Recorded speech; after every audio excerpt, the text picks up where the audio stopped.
Hello everyone, welcome back to my channel Hannah spoken English.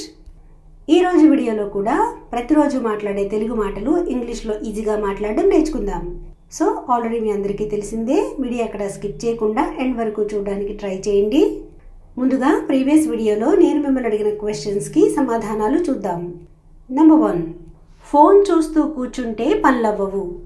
Things won't get done if you sit around watching phone. Things won't get done if you sit around watching phone. Number 2, తిడుతూ కూర్చుంటే పనులవ్వవు. Things won't get done if you sit around scolding. ఈరోజు వీడియోలో మీకు ఉండబోయే questions. Number 1, అతను టైంకి రాకపోయినా నేను టైంకి వెళ్ళేవాడిని. నెంబర్ 2, నేను లోపలే మాట్లాడుకున్నాను. సో వీటిని ఇంగ్లీష్లో ఎలా చెప్పాలో కమెంట్ సెక్షన్లో తెలియజేయండి. ఆన్సర్స్ తెలుసుకోవాలనుకుంటే ఈ వీడియో కనుక ఫాలో అయినట్లయితే మీరే వీటిని ఈజీగా ఇంగ్లీష్లో మాట్లాడచ్చు. Now let's get in to the class. So జనరల్గా మనం తరచుగా మాట్లాడుతూ ఉంటాం. వాళ్ళు పిలవకపోయినా నేను వెళ్ళేవాడిని, అడగకపోయినా ఇచ్చేవాడిని, ఇలా మాట్లాడుతూ ఉంటాం కదా. ఇటువంటి మాటలు ఇంగ్లీష్లో ఎలా మాట్లాడచ్చో చూద్దాం. వాళ్ళు పిలవకపోయినా నేను వెళ్ళేవాడిని. I used to go even if they didn't call me.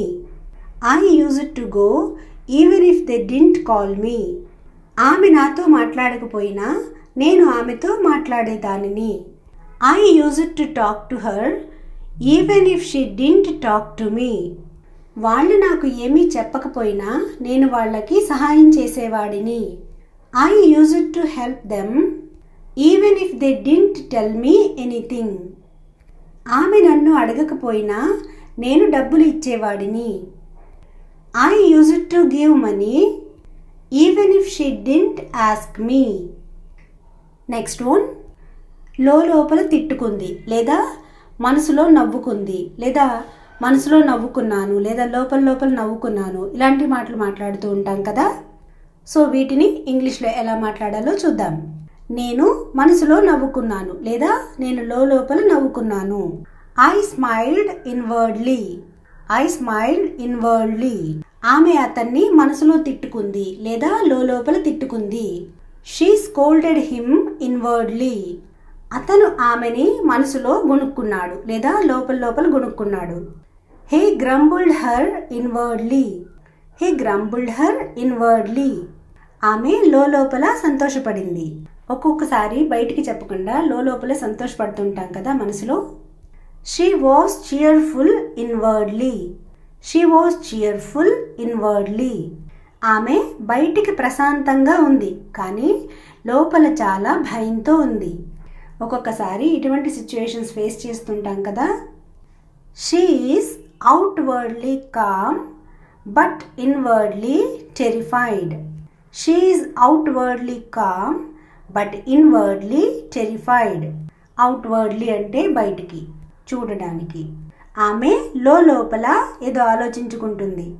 She is inwardly thinking something. She is inwardly thinking something. అతను బయటికి ధైర్యంగా ఉన్నాడు కానీ లోపల చాలా కంగారు పడుతున్నాడు. He is outwardly brave but inwardly worried.